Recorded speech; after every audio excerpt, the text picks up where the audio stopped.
Bienvenue à tous et merci de rester avec nous sur Camnews 24, l'essentiel de l'actualité. Journée mondiale sans tabac, la célébration de la dite journée, c'est demain, dans le 31 mai.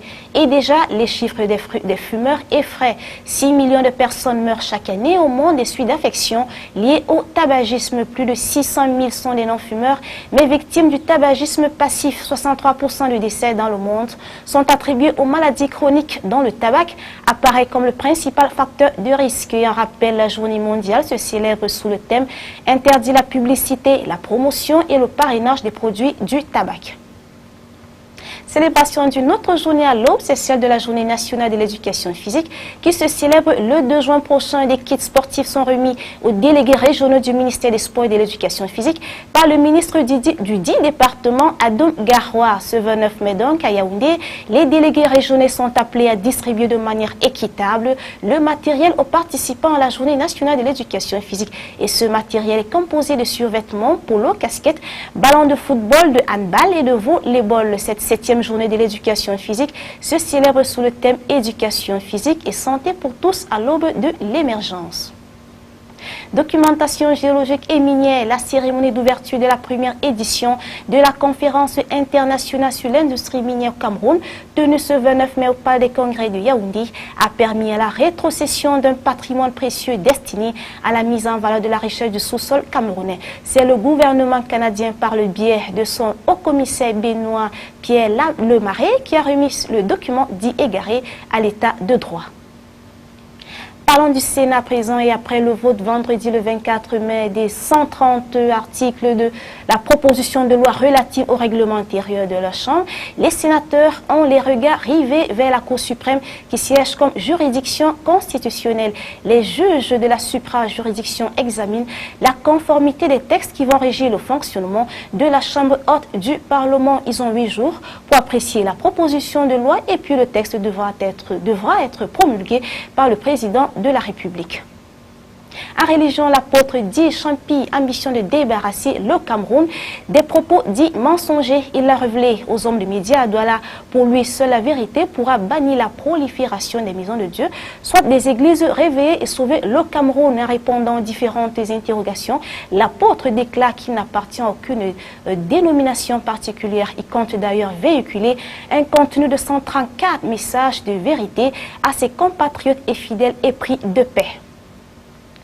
En sport, les Jeux interforces de la région de l'Ouest sont lancés. Le coup d'envoi a été donné par le gouverneur Midi Yawa Bakari au stade municipal de Bafoussam en présence des hommes en tenue de tout grade et d'un public civil venu en grand nombre découvrir l'habileté de nos forces de défense et de sécurité.